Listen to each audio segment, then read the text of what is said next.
Righteous Fire is now in PoE 2. Alright, Grandpa, whip out your gaming gloves, give your arthritic hands a rest. Sorta. This build is actually 1 button, not 0, but RF in PoE 1 actually ends up using way more buttons than this anyways, and this build does more damage. It is less tanky though. I first saw this build from Cooler Peon's video, so go check that out in the description if you want to see what a higher budget version looks like. But I wanted to see what it could do on a budget, and it actually ended up pretty good.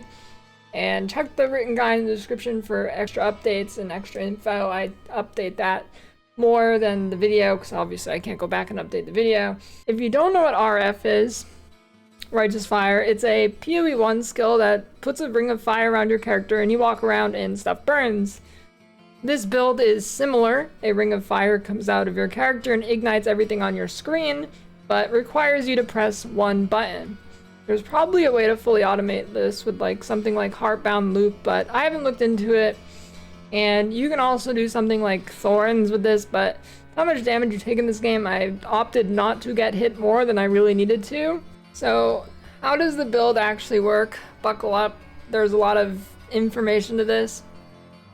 It's actually one of the most interesting interactions I've seen in this game so far, and yes, of course this is a bugged interaction, but I'll get to that later and why it's bugged. The Righteous Fire part comes from Beira's Anguish charm that ignites enemies in your presence as dealing fire damage equal to 500% of your max life when used. Presence is by default a 4-meter area around your character, but this can easily be scaled to be full screen clear, and even more than your full screen with higher investment with something like Alpha's Howl. Since charms will obviously be unreliable with just triggering it to make this fire come out, right? Since it works on a charge system, the build uses Pragmatism body armor that makes charms use no charges. This means that the charm will always be able to be used except during its actual duration. So it's effectively a cooldown build, with the cooldown being the charm duration. Now to fix that, Bijouborn, the belt, gives reduced charm effect duration on it, so the charm doesn't last as long. This gives effectively no downside to the build. It just makes the charm usable more often, so you have better clear, better damage uptime. Then we just scale life as much as possible since your base damage is 500% of max life. But how do you actually consistently take fire damage to trigger the charm? The Infernalist node, Grinning Immolation, ignites you when you deal a critical hit, which then actually gets negated by the charm, so you don't take any of this crazy ignite damage, but you still get the benefit of the charm triggered and 50% more crit damage from the node on Infernalist, which is pretty crazy. Damage is mostly scaled with ignite magnitude and critical damage. Black Flame also gives ignite magnitude, and it turns your ignite into chaos damage. Now this part is actually very good, as it will further scale damage in the build by introducing Wither, which is a stacking debuff that causes enemies to take more chaos damage. So overall Blackheart just gives a ton of damage. And now the bugged part of the build. This part of the build is likely going to get nerfed, because there's no way this isn't bugged. The enemy, when it has critical weakness on it, which is from Malice from a Scepter, the ignite from Beira's Anguish always crits. Now, with that giant explanation out of the way, I'll get into the gear. This build is very good on a budget, but it won't be good as something like Lightning Spear, obviously. You should be able to get all the core pieces of the build, Pragmatism, Bijouborn, and Black Flame, all for like under 100 exalts, easily combined. You'll want to aim for at least like 30% or ideally 40% reduced charm duration for Bijouborn. On the Scepter, you're pretty much only looking for 2 mods, Increased Spirit and Presence Area of Effect. If you're on a tight budget, drop the Spirit. It needs to be an Omen Scepter from Malice, which applies critical weakness, which enables the build with the crit bug. Now, you can also use a Talisman. I don't even know what it is because, like I said, I kept this on a budget version, and there's some Talisman you can put in your Scepter for 10% increased Spirit, which would be nice if you can afford that. But I think I spent a total of like 8 divines maximum on this, probably less even. On the rest of your rare armor, you're just going to want to be getting life and res where you need it, and then some rarity. For the amulet, you're going to want high life rolls with flat life and percent life. This is one of the more expensive pieces of gear. Ideally a bloodstone or amber amulet base. Anoint cooked for the big crit damage. A cheaper anoint could be immolation. The rare ring will be a breach ring with high life roll, as you can apply 40% life quality on it with catalyst instead of 20% on a normal ring. On your shield, you'll want big life, block chance, res. You can also opt for a wand instead of a shield to become squishier and do more damage. Wand mods should be something like various gaining percent damage as extra damage types, as Infernalist can turn all damage types into ignite magnitude. In your second weapon set, you will use Saithas Spear to aggravate your ignite with rapid assault, which makes ignite deal 100% extra damage. Put an accuracy rune in your Saithas Spear, and then just get a random buckler to stay res capped and some life. For other runes in your gear, you'll want to use all greater body runes. I didn't because I was stupid. You get pretty much the same life out of the percent HP soul core as you do with the body runes, and it just costs more. I think maybe like really high end, maybe the soul core is slightly edged out, but probably just use the greater body runes. For charms other than the main one, I've been using a thawing charm to never be frozen, but a stun charm, actually, I don't know why I didn't think of using it, because stuns are really bad in this game. So I might try using that. And then Forsaken Bangle is the other unique charm we use. Nice little regen whenever you get hit by chaos damage. The main skill is Ball Lightning. This is what you use to crit to trigger Grinning Immolation, as it consistently gets a lot of hits out. And you'll link this with Ambush, Pinpoint Critical, Arcane Tempo, and Life Tap. The actual damage of Ball Lightning does not matter.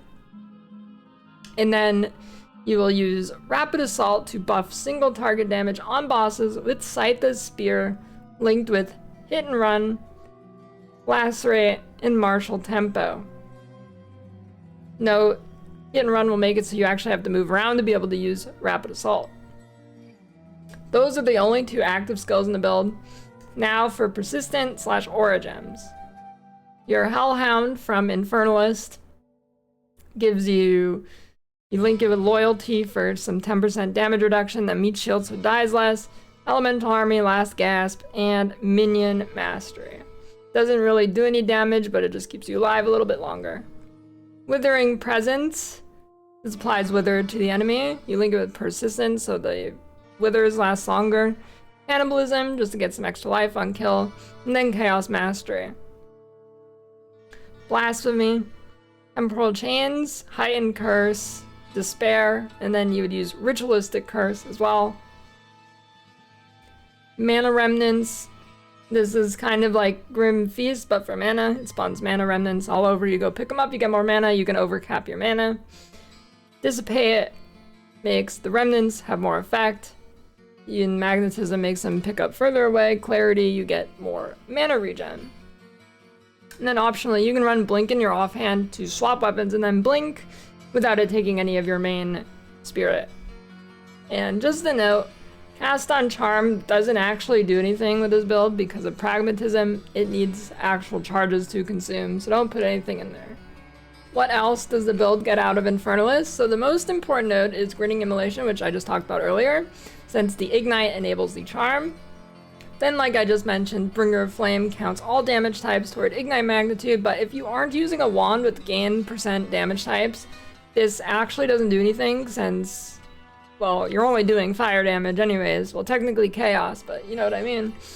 It's not going to do anything. It doesn't have any damage type to convert to Ignite magnitude. So then you would take Altered Flesh second instead. It's a nice defensive layer, and you'll really want to try and become Chaos Res Cap for this. Then you'll take the Hellhound, as you can saga with Loyalty, which is another defense boost. And if you're not using a wand, you'll just put the last two nodes as the max life nodes below Altered Flesh. I would love this build as Strength Stack Rake Stomp. I mean, this is just the best way to level anything, I think, this league. I'll link my leveling guide in the video description for that. And you basically will just click strength nodes and get strength uniques with Rake Stomping Ground, and it will own. If you're fresh starting, you probably go like Chaos Dot or something, but you won't have the money to do this build anyways from a fresh start. So yeah. And then you can swap to this build whenever you get the Charm, Pragmatism, and an Omen Scepter. But I really wouldn't recommend it until you hit level 78 for Bijou Born. I tried it without the belt, and it was playable, but not ideal. So, for leveling, I would go, you just, pretty much you take the top side, you just go up here, you grab all this stuff, you grab that stuff, come down here, you grab this stuff, like, you pretty much just follow it, grab the stuff along the way, come over here, grab the stuff, and then, you know, it's pretty simple. You can opt to drop right here and get more damage down here, and then, I don't have them right now, but you should probably take these, it's more life. I was just testing something, so check the written guide for the full finished product. And then for Venom drafts, either stun resistance and chaos resistance, and if you get stun resistance, I guess you use a thawing charm, but I think I might try a stun charm, so give that a try and see if it feels good. I haven't tried it yet, but I'm guessing it's probably better than freeze, so if you end up using the stun charm, then you would take Elemental Ailment Threshold Resistance. And then, last random thing to note, stuff like Fire Exposure or Fire Penetration do not increase your damage as you are dealing Chaos damage. And besides that, I think that's pretty much everything. Check the written guide for any future updates, and I'll try and put FAQs in there too. That's about it.